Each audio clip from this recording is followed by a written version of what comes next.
আসসালামু আলাইকুম। বাংলাদেশ বেতার খুলনা, খবর পড়ছি আব্দুস সবুর।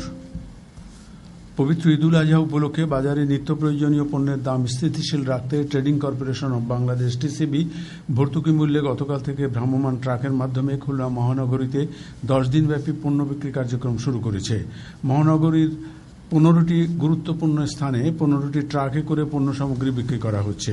স্থানগুলো হচ্ছে ভাঙাপোল মেডিকেলের পিছনে সবুজ সংঘ মাঠ, এরশাদ আলী স্কুল মাঠ, শশীভূষণ স্কুলের সামনে, রূপসা ব্রিজের নিচে, মানিকতলা মোড়, আঞ্জুমান মসজিদ, দৌলতপুর, শিববাড়ি মোড়, 1 নম্বর নেভিগেট, খালিশপুর, আল ফারুকের সামনে, সোনাডাঙ্গা, মুজগুন্নি মহাসড়ক, বন বিভাগের সামনে, ওয়ান্ডারল্যান্ড শিশু পার্ক, বৈকালী মোড়, কাশীপুর ঈদগাহ মাঠ ও খুলনা প্রেস ক্লাব।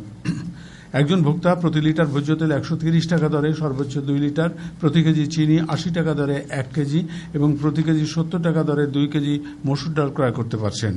শুক্রবার ব্যতীত প্রতিদিন সকাল 10টা থেকে বিকেল পর্যন্ত এসব পণ্য সামগ্রী বিক্রি করা হচ্ছে। এদিকে বাগেরহাটে 9টি উপজেলায় 18টি ট্রাকের মাধ্যমে গতকাল থেকে সাশ্রয়ী মূল্যে টিসিবির পণ্য বিক্রি শুরু হয়েছে। ভর্তুকি মূল্যে ভোজ্য তেল, চিনি ও মসুর ডাল কিনতে পারছেন সাধারণ ক্রেতারা। সব পণ্য একসঙ্গে কিনলে একজন ক্রেতার খরচ হবে 480 টাকা। খুচরা বাজার থেকে সব পণ্য কিনতে 700 থেকে 720 টাকা লাগে, অর্থাৎ প্রতি প্যাকেজে সাশ্রয় হবে 220 থেকে 240 টাকা। এছাড়া চুয়াডাঙ্গায় গতকাল থেকে জেলার 4টি উপজেলার 10টি স্থানে প্রায় 4000 মানুষের কাছে সাশ্রয়ী মূল্যে তেল, ডাল ও চিনি বিক্রি শুরু হয়েছে। 10 দিনে জেলার 100টি পয়েন্টে প্রায় 40,000 মানুষের কাছে টিসিবির পণ্য বিক্রির লক্ষ্য নির্ধারণ করা হয়েছে। বেনাপোল পৌরসভাকে আধুনিক, টেকসই ও বাসযোগ্য নগর হিসেবে গড়ে তুলতে সমন্বিত উন্নয়ন পরিকল্পনা বাস্তবায়ন বিষয়ক এক কর্মশালা গতকাল পৌরসভার হলরুমে অনুষ্ঠিত হয়।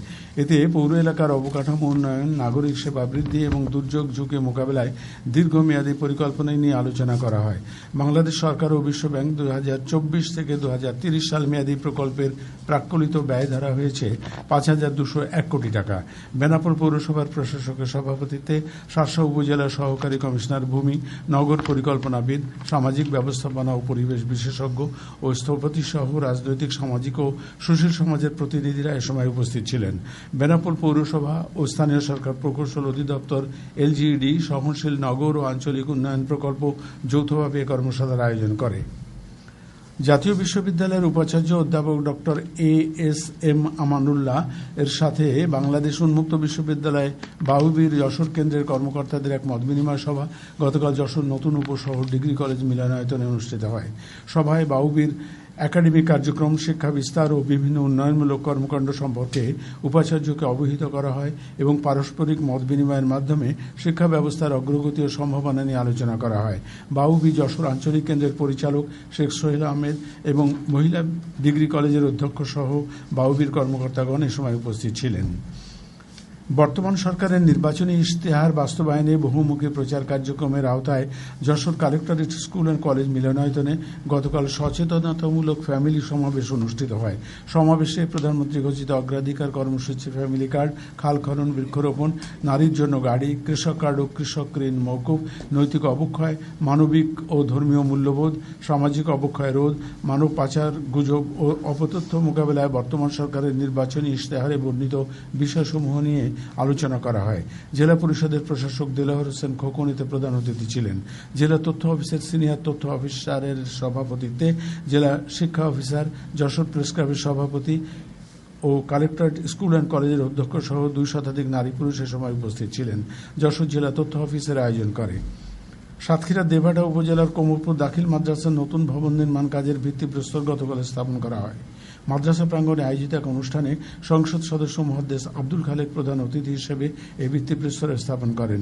উপজেলা নির্বাহী কর্মকর্তার সভাপতিত্বে থানার অফিসার ইনচার্জ, শিক্ষা প্রকৌশল অধিদপ্তরের সহকারী পরিচালক ও জেলা জামাতের আমির সহ শিক্ষক শিক্ষার্থীরা এ সময় উপস্থিত ছিলেন। শিক্ষা প্রকৌশল অধিদপ্তর 1,31 লাখ টাকা ব্যয়ে নতুন 4 তলা বিশিষ্ট ভবনের নির্মাণ কাজ বাস্তবায়ন করছে। নারী ও কন্যা শিশুর প্রতি সহিংসতা প্রতিরোধ, বাল্যবিবাহ নিরোধ এবং সমাজে মানবাধিকার প্রতিষ্ঠার লক্ষ্যে সাতক্ষীরায় জাতীয় ক্যাম্পেইন 2026 অনুষ্ঠিত হয়। গতকাল যশোরের মঞ্জিতপুর থেকে র্যালি বের হয়ে প্রধান সড়ক প্রদক্ষিণ করে।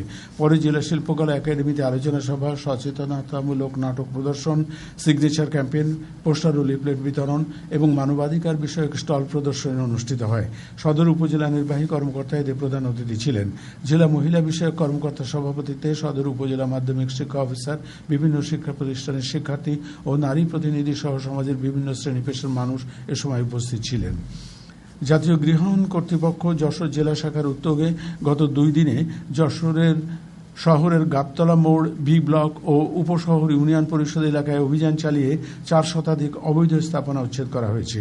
এ সময় অবৈধভাবে দখলে রাখা প্রায় 50 কোটি টাকা মূল্যের 5 একর জমি উদ্ধার করা হয়। জাতীয় গৃহায়ণ কর্তৃপক্ষের উপবিভাগীয় প্রকৌশলী সহ সংশ্লিষ্ট কর্মকর্তাগণ এ সময় উপস্থিত ছিলেন। বর্ডার গার্ড বাংলাদেশ বিজিবির একটি দল গতকাল যশোরের বেনাপোল সীমান্তে অভিযান চালিয়ে প্রায় 8,66,000 টাকা মূল্যের শাড়ি, 3 পিস, ঔষধ ও কসমেটিক সহ বিভিন্ন চোরাচালানি পণ্য জব্দ করেছে। জব্দকৃত মালামাল বেনাপোল কাস্টমস হাউসে জমা দেওয়া হয়েছে এবং এ ব্যাপারে সংশ্লিষ্ট থানায় পৃথক মামলা দায়ের করা হয়েছে।